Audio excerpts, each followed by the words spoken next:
El Ministerio Conéctate a Jesús y el Centro de Tutorías y Clases Privadas TISU, la mejor alternativa ante los fracasos escolares, presentan desde Panamá, Puente del Mundo y Corazón del Universo, la serie Feliz para siempre para hoy sábado, devoción personal y doctrina fundamental. Primera parte. Tema 1.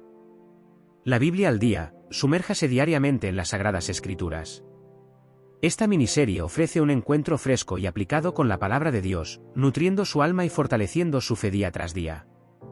Libro texto, la Biblia. Segunda parte. Tema 3. El devocional de EGW, inicie su día de reposo con una reflexión inspiradora tomada del libro Reflejemos a Jesús. Permita que la sabiduría del Espíritu de profecía guíe su corazón y su mente en la adoración y la comunión con Dios. Libro texto, Reflejemos a Jesús. Tercera parte. Tema 13. Dios y las doctrinas, establezca una base sólida en las creencias fundamentales de la Iglesia Adventista del Séptimo Día. Comprenda las enseñanzas bíblicas esenciales que dan forma a nuestra fe y esperanza. Libro texto, Creencias fundamentales de los Adventistas del Séptimo Día. Ahora, profe, vamos con la primera parte de este programa de hoy. El tema número 1. La Biblia al día. Tema número 1. La Biblia al día. Segunda de Timoteo 3, señales de los postreros días. ¿Hemos estado atentos a las noticias últimamente? Parece haber una serie tras otra de desastres, accidentes, una sensación de confusión o agitación en la sociedad, políticas que afectan nuestra vida cotidiana, y parece que nuestro mundo se ha puesto patas arriba. ¿Hay algo que podamos hacer para recuperar la sensación de normalidad en nuestras vidas?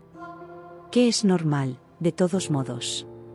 Señales de los postreros días. ¿Qué está de moda en el mundo hoy en día? Segunda de Timoteo, capítulo 3, nos da una descripción detallada de lo que está causando esta sensación de agitación en nuestro mundo, e incluso nos dice, si no podemos evitar lo que está sucediendo, ¿cómo podemos, hasta cierto punto, evitar ser parte de ello? Segunda de Timoteo 3, versículos 1 al 5, describe la situación de la siguiente manera. También debes saber que en los últimos días vendrán tiempos peligrosos, y que habrá hombres amantes de sí mismos, avaros, vanagloriosos, soberbios, blasfemos, desobedientes a los padres, ingratos, impíos, sin afecto natural, implacables, calumniadores, intemperantes, crueles, aborrecedores de lo bueno, traidores, impetuosos, envanecidos, que amarán los deleites más que a Dios, que parecerán muy piadosos, pero negarán la eficacia de la piedad, evítalos. Y el versículo 13 empeora las cosas, pero los hombres malvados y los engañadores irán de mal en peor, engañarán y serán engañados. Estos textos hacen un resumen de lo que está ocurriendo en nuestro mundo actual. Esperamos que ninguno de nosotros pueda verse reflejado en esta descripción.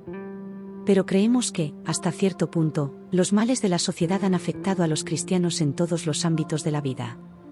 Los amantes de sí mismos, los avaros, los amantes de los deleites más que a Dios, y los que tienen una apariencia de piedad pero niegan su eficacia son solo algunos ejemplos. ¿Qué podemos hacer para escapar de esta situación y volver a encarrilarnos en nuestro camino hacia el cielo? Se destacan los cristianos como bicho raro. El problema de nosotros como cristianos es que no queremos ser diferentes del resto del mundo. Queremos parecernos, vestirnos, pensar como el mundo y disfrutar de sus placeres. Ser cristiano significa ser como Cristo. Y ser como Cristo significa que destacamos como algo insólito, un bicho raro, y somos completamente diferentes a lo que está de moda. Queremos mezclarnos y encajar, no destacar como diferentes al resto. Vivir una vida piadosa es una elección y tiene su precio. Tenemos que tomar una decisión. Pecar o ir en contra de lo que sabemos que es lo correcto es una elección de amor. ¿A quién o qué amamos más, a Dios o a las cosas del mundo? ¿Queremos las cosas temporales que el mundo nos ofrece a cambio de la pérdida de la vida eterna? En 2 de Timoteo 3, versículo 12 se nos dice que todos los que quieren vivir piadosamente en Cristo Jesús padecerán persecución. La persecución en nuestros días puede reflejarse en el acoso, el rechazo en nuestro círculo de conocidos, etc. En Filipenses 1, versículo 29, la persecución se equipara al sufrimiento por causa de Cristo. El comentario bíblico adventista nos habla del sufrimiento por Cristo, los cristianos fieles, desde los tiempos apostólicos en adelante, han estado dispuestos a sufrir por el Maestro. Hechos 5, versículo 41, Primera de Pedro 3, versículo 14, Primera de Pedro 4, versículos 12 al 14. Primera de Pedro 4, versículos 12 al 16, dice lo siguiente: amados hermanos, no se sorprendan de la prueba de fuego a que se ven sometidos, como si les estuviera sucediendo algo extraño. Al contrario, alégrense de ser partícipes de los sufrimientos de Cristo, para que también se alegren grandemente cuando la gloria de Cristo se revele. Bienaventurados ustedes, cuando sean insultados por causa del nombre de Cristo, sobre ustedes reposa el glorioso Espíritu de Dios. Que ninguno de ustedes sufra por ser homicida, ladrón o malhechor, ni por meterse en asuntos ajenos. Pero tampoco tenga ninguno vergüenza si sufre por ser cristiano. Al contrario, glorifique a Dios por llevar ese nombre. Versión Reina Valera contemporánea. Cómo vivir vidas piadosas. Bajo la inspiración del Espíritu Santo, el apóstol Pablo recomienda que sigamos viviendo de acuerdo con los principios que hemos aprendido de las Sagradas Escrituras, las cuales te pueden hacer sabio para la salvación por la fe que es en Cristo Jesús. Segunda de Timoteo 3, versículo 15. Toda la Escritura es inspirada por Dios, y útil para enseñar, para redarguir, para corregir, para instruir en justicia, a fin de que el hombre de Dios sea perfecto, enteramente preparado para toda buena obra. Segunda de Timoteo 3, versículos 16 y 17. A través del estudio de la palabra de Dios, el Espíritu Santo continuará el proceso de santificación, donde nuestro carácter reflejará el carácter de Cristo. Al contemplarlo en las Escrituras, somos transformados. Segunda de Corintios 3, versículo 18. Testimonio.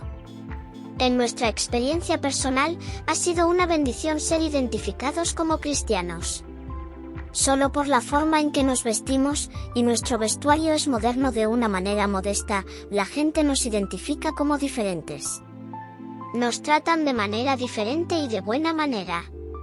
Todavía recordamos cómo los custodios de ministerios de cárceles nos trataron con respeto. En nuestro círculo de amigos, socios e incluso miembros de la Iglesia, también hemos notado que cuando necesitan consejo, acuden a nosotros. Saben que les daremos una opinión honesta y respetuosa, que vamos a orar por ellos y con ellos, y que nos preocupamos por sus intereses. Puede que no se nos invite a participar en actividades que saben que van en contra de nuestros principios, y estamos de acuerdo con ello. Pero cuando llega el momento de la verdad, saben que pueden contar con nosotros. Es realmente una bendición y un privilegio ser un embajador de Cristo. Segunda de Corintios 5, versículo 20. Es un honor representar el reino de Dios y, sobre todo, representar los valores del reino de nuestro Padre. Al final, cuando Jesús regrese por segunda vez para llevarnos a casa, lo que será tendencia será el reino celestial. Preferimos renunciar a los placeres temporales de este mundo y sus tendencias y prepararnos para lo que será tendencia para siempre. Bendiciones. Una magistral presentación ha sido esta. Gracias, profesoras, por el análisis de la Biblia al día, primera parte de la serie para el programa del día de hoy. A continuación, vayamos con la segunda parte, el devocional personal. Escuchemos. La vida es un encargo sagrado. 18 de mayo. Contigo está el manantial de la vida, en tu luz veremos la luz. Salmos 36, 9. Necesitamos, como obreros, contemplar a Jesús, el autor y consumador de nuestra fe. Como obreros juntamente con Dios, debemos atraer almas a Cristo. Debemos recordar que cada uno tiene una parte especial que desempeñar en el servicio del Maestro. Oh, cuánto bien podrían realizar los miembros de la Iglesia si comprendieran su responsabilidad de dirigir hacia el Redentor la atención de quienes entran en contacto con ellos. Cuando los miembros de Iglesia se ocupen desinteresadamente en la obra que les ha sido encomendada por Dios, se ejercerá una influencia mucho más vigorosa en favor de las almas que están a punto de morir y se harán esfuerzos mucho más fervientes en los planes médico-misioneros. Cuando cada miembro de la Iglesia haga su parte fielmente, los obreros en el campo serán ayudados y alentados, y la causa de Dios avanzará con poder. La vida es un encargo sagrado, y solamente Dios puede capacitarnos a fin de que lo guardemos y usemos para su gloria. Pero el que formó la maravillosa estructura del cuerpo tomará especial cuidado en guardarlo en orden si los hombres no obran con propósitos opuestos al suyo. Él nos ayudará a desarrollar cada talento que nos ha confiado y a usarlo en armonía con la voluntad del dador. Se añaden días, meses y años a nuestra existencia a fin de que ampliemos nuestras oportunidades y ventajas para trabajar por nuestra salvación individual y para que promovamos el bienestar de otros por medio de nuestra vida abnegada. De esa manera podremos edificar el reino de Cristo y hacer manifiesta la gloria de Dios. The Review and Herald, 20 de junio de 1912. La verdadera religión promueve la salud, 19 de mayo. Sus caminos, de la sabiduría, son caminos deleitosos, y todas sus veredas paz. Proverbios 3, 17. Este mundo no consiste solo en tristeza y miseria. Dios es amor, está escrito en cada capullo que se abre, en los pétalos de toda flor y en cada tallo de hierba.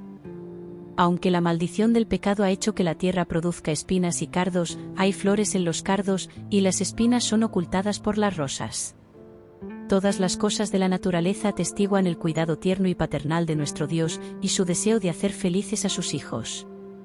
Sus prohibiciones y mandamientos no se destinan solamente a mostrar su autoridad, sino que en todo lo que hace, procura el bienestar de sus hijos. No exige que ellos renuncien a nada que les convendría guardar. Hemos de apreciar las obras de Dios, 20 de mayo. Te alabaré, porque formidables, maravillosas son tus obras, estoy maravillado, y mi alma lo sabe muy bien. Salmos 139, 14. Toda facultad que Dios nos ha dado debería emplearse en el más sabio y elevado servicio a Dios. El Señor ha separado del mundo a un pueblo no solamente a fin de hacerlo idóneo para un cielo puro y santo, sino para prepararlo por medio de la sabiduría que Él le dará para que colabore con Él en preparar a un pueblo para estar de pie en el día de Dios.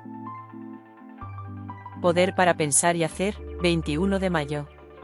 Vuelve ahora en amistad con Él, y tendrás paz, y por ello te vendrá bien. Job 22, 21. La ley de amor requiere la dedicación del cuerpo, la mente y el alma al servicio de Dios y de nuestros semejantes. Y este servicio, al par que nos constituye en bendición para los demás, nos proporciona a nosotros la más grande bendición. La abnegación es la base de todo verdadero desarrollo. Por medio del servicio abnegado, adquiere toda facultad nuestra su desarrollo máximo. Llegamos a participar cada vez más plenamente de la naturaleza divina. Somos preparados para el cielo, porque lo recibimos en nuestro corazón. Recibimos la sabiduría de la eternidad, 22 de mayo. Da al sabio, y será más sabio, enseña al justo, y aumentará su saber. Proverbios 9, 9. Cuando apreciamos y obedecemos las indicaciones del Espíritu, nuestros corazones son ampliados para recibir más y más de su poder, y para hacer una obra mayor y mejor. Las energías dormidas son despertadas, y las facultades paralizadas reciben nueva vida.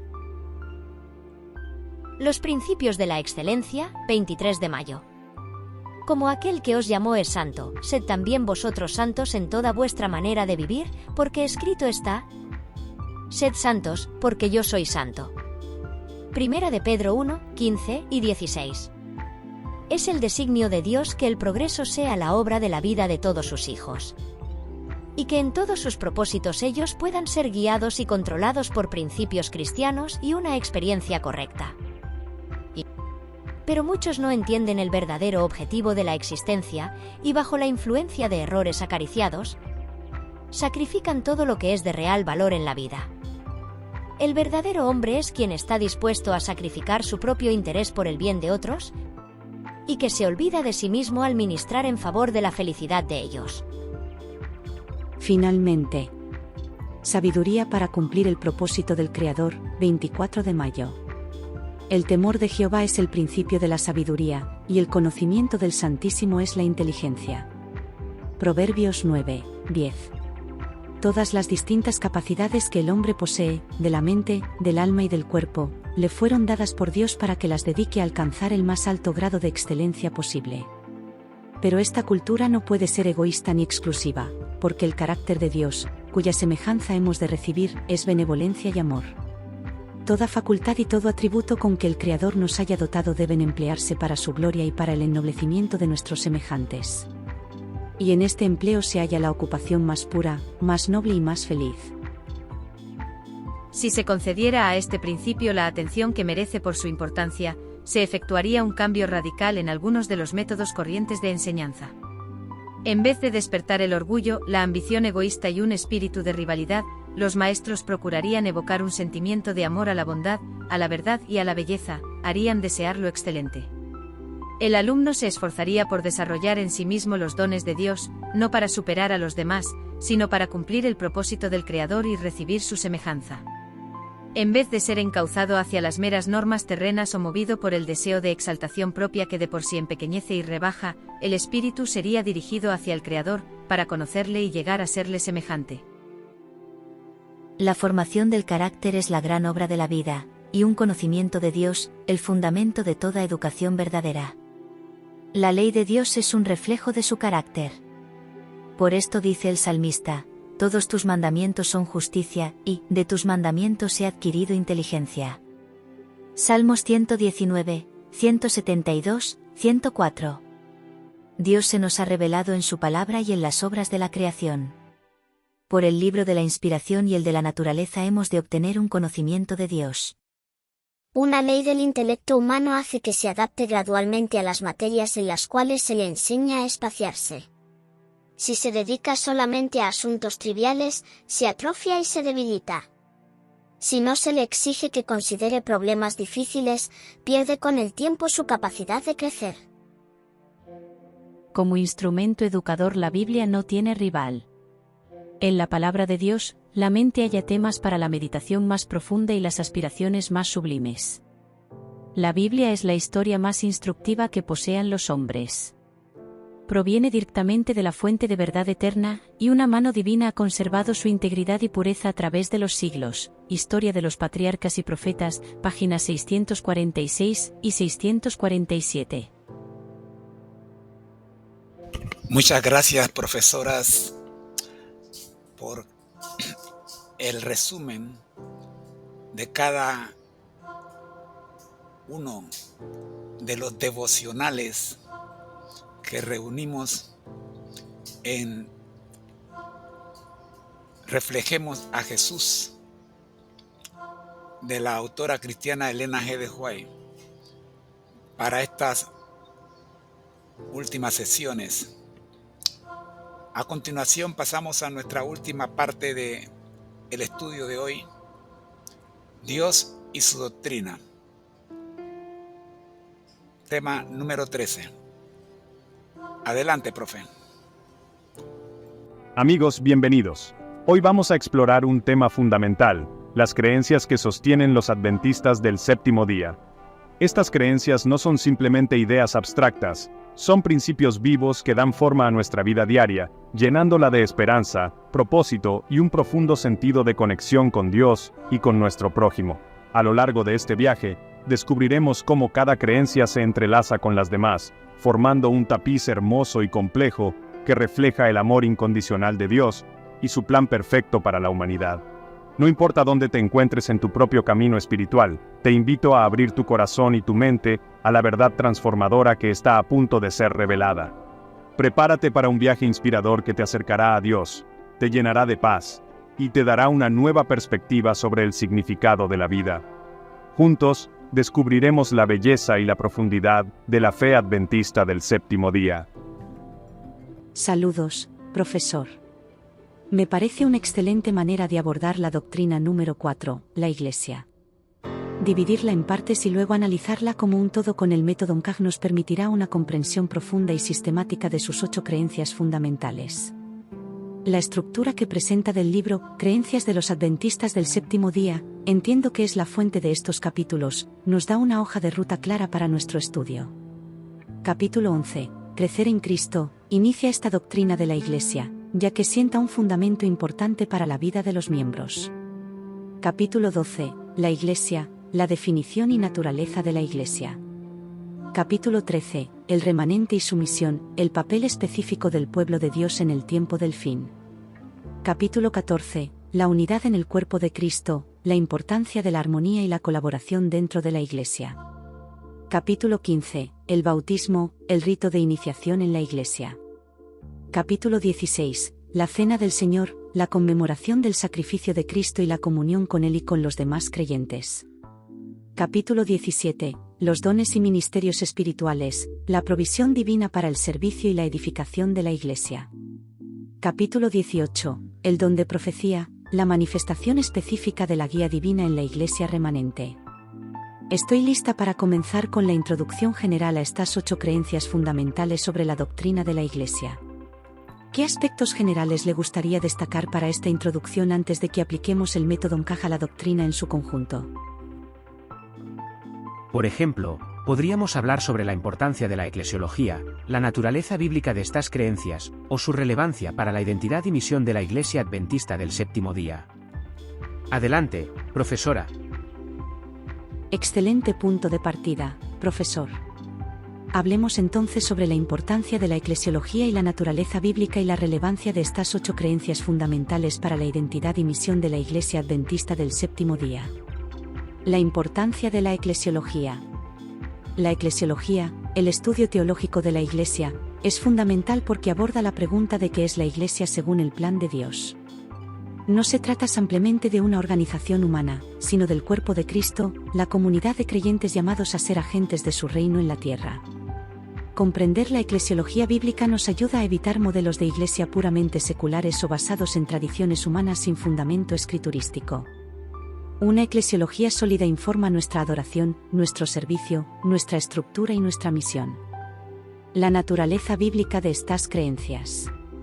Las 8 creencias fundamentales que componen la doctrina de la Iglesia para los adventistas del Séptimo Día no son invenciones denominacionales, sino que se basan en una cuidadosa exégesis e interpretación de las Sagradas Escrituras. Cada una de estas creencias encuentra su fundamento en pasajes bíblicos específicos y en los principios generales que emanan de la palabra de Dios.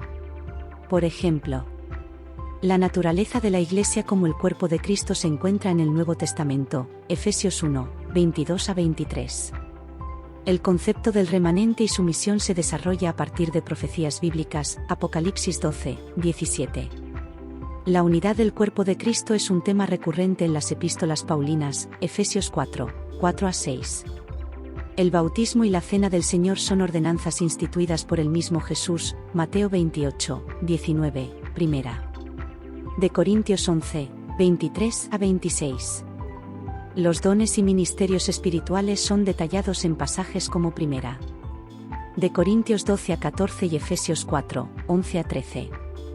El don de profecía se reconoce a través de la historia bíblica y se identifica como una característica del remanente en el tiempo del fin, primera. De Corintios 12, 10, Apocalipsis 12, 17, 19, 10. La relevancia para la identidad y misión de la Iglesia Adventista del Séptimo Día. Estas 8 creencias no son solo puntos doctrinales abstractos, moldean profundamente la identidad y dirigen la misión de la Iglesia Adventista del Séptimo Día. Identidad. Definen quiénes somos como pueblo de Dios, nuestra relación con Cristo como su cuerpo, nuestra comprensión de nuestro papel histórico como el remanente profético, y los principios que deben guiar nuestra vida comunitaria, unidad, uso de dones espirituales. Misión. Impulsan nuestro propósito en el mundo. La conciencia de ser el remanente con una misión específica, Apocalipsis 14, 6 a 12, informa nuestra evangelización global. Las ordenanzas del bautismo y la cena del Señor marcan la entrada y la renovación de la vida en Cristo dentro de la comunidad de fe. El reconocimiento y el ejercicio de los dones espirituales equipan a los miembros para el servicio activo. La aceptación del don de profecía como guía contemporánea nos ayuda a discernir la voluntad de Dios para nuestro tiempo. En resumen, la doctrina de la Iglesia, tal como se presenta en estas 8 creencias fundamentales, es esencial para que los adventistas del Séptimo Día comprendan su lugar en la historia redentora, vivan en unidad y cumplan la misión que Dios les ha encomendado. Ahora, profesor, con esta introducción general en mente, ¿está listo para que apliquemos el método Ministerio Conectate a Jesús a estas 8 creencias como un todo? Estamos listos, profe, para trabajar estas 8 creencias en el método Conéctate a Jesús. Y para eso, escuchemos al profe Alvarado. Para este primer bloque de nuestro análisis de la doctrina número 4, la Iglesia, utilizando el método MCAG, nos enfocaremos en las creencias fundamentales número 11 y número 12. Creencia fundamental 11, crecer en Cristo. Creencia fundamental 12, la Iglesia. Ahora sí, ¿listos para aplicar el método MCAG a este primer bloque? Adelante. Perfecto, profesor. Apliquemos entonces el método MCAG a las creencias fundamentales número 11 y 12. Mapa, ideas centrales de cada creencia. Creencia fundamental almohadilla 11, crecer en Cristo. Los nuevos miembros son recibidos en la Iglesia por el bautismo y la profesión de fe. Deben ser nutridos espiritualmente a través de la instrucción, la comunión y la participación en la misión de la Iglesia. El crecimiento espiritual es un proceso continuo de discipulado, que involucra el desarrollo de un carácter semejante al de Cristo. Este crecimiento se facilita por la oración, el estudio de la Biblia, la adoración, el testimonio y el servicio a los demás. Creencia fundamental 12, la Iglesia. La Iglesia es la comunidad de creyentes que confiesan a Jesucristo como Señor y Salvador. Procede del pueblo de Dios en el Antiguo Testamento, con nuevos creyentes unidos por el Espíritu Santo. Su propósito es la adoración a Dios, la proclamación del Evangelio y el servicio a la humanidad. Su unidad se basa en la fe común y las enseñanzas bíblicas, reconociendo la diversidad de dones y ministerios. Está organizada para el culto, la edificación y la obra mundial. La autoridad de la Iglesia reside en Cristo y en la palabra de Dios. Camino, conexión entre las creencias. La creencia número 11 establece el proceso de integración y crecimiento espiritual de los individuos dentro de la comunidad de fe. La creencia número 12 define esa comunidad de fe, la Iglesia, en términos de su origen, propósito, unidad y organización. En esencia, la primera describe cómo los individuos se desarrollan en Cristo dentro del contexto de la segunda, que describe qué es ese contexto. El crecimiento individual está intrínsecamente ligado a la vida y la misión de la Iglesia como un todo. Una Iglesia sana proporciona el ambiente y los recursos para que sus miembros crezcan en Cristo, y a su vez, miembros espiritualmente maduros fortalecen y avanzan la misión de la Iglesia. Ancla, fundamento bíblico principal. Creencia fundamental 11, crecer en Cristo. Mateo 28, 19-20, el Gran Comisión incluye el discipulado y la enseñanza. Hechos 2 y 42, la Iglesia primitiva dedicada a la enseñanza, la comunión, el partimiento del pan y la oración. Efesios 4, 11-16, los dones para la edificación del cuerpo de Cristo hasta alcanzar la madurez. Segunda de Pedro 3, 18, exhortación a crecer en la gracia y el conocimiento de nuestro Señor. Creencia fundamental almohadilla 12, la Iglesia. Mateo 16, 16-18, Jesús promete edificar su Iglesia. Hechos 2, 41-47, el nacimiento y las características de la Iglesia primitiva. Primera de Corintios 12, 12-27, la Iglesia como el cuerpo de Cristo, unido en diversidad. Efesios 4, 4-6, un cuerpo, un espíritu, una esperanza, un Señor, una fe, un bautismo, un Dios y Padre de todos. Joyas, ideas adicionales / profundización. Creencia fundamental 11, el crecimiento en Cristo no es automático, requiere un compromiso personal y la utilización de los medios de gracia provistos por Dios. La Iglesia tiene la responsabilidad de facilitar este crecimiento a través de programas y un ambiente de apoyo. Creencia fundamental 12, la unidad de la Iglesia no implica uniformidad, sino una armonía basada en principios bíblicos compartidos y un amor mutuo que trasciende las diferencias. La organización de la Iglesia es funcional, diseñada para facilitar su misión, y no debe oscurecer la primacía de Cristo como su cabeza. Ahora, profesor, ¿le gustaría que pasemos al siguiente bloque de creencias o que profundicemos en algún aspecto específico de estas dos? Nuestro lema: al que el Señor llama, capacita; al que envía, acompaña. Siempre gozosos conectados a Jesús y al Espíritu Santo a través de la Biblia. Todos juntos, rumbo al cielo.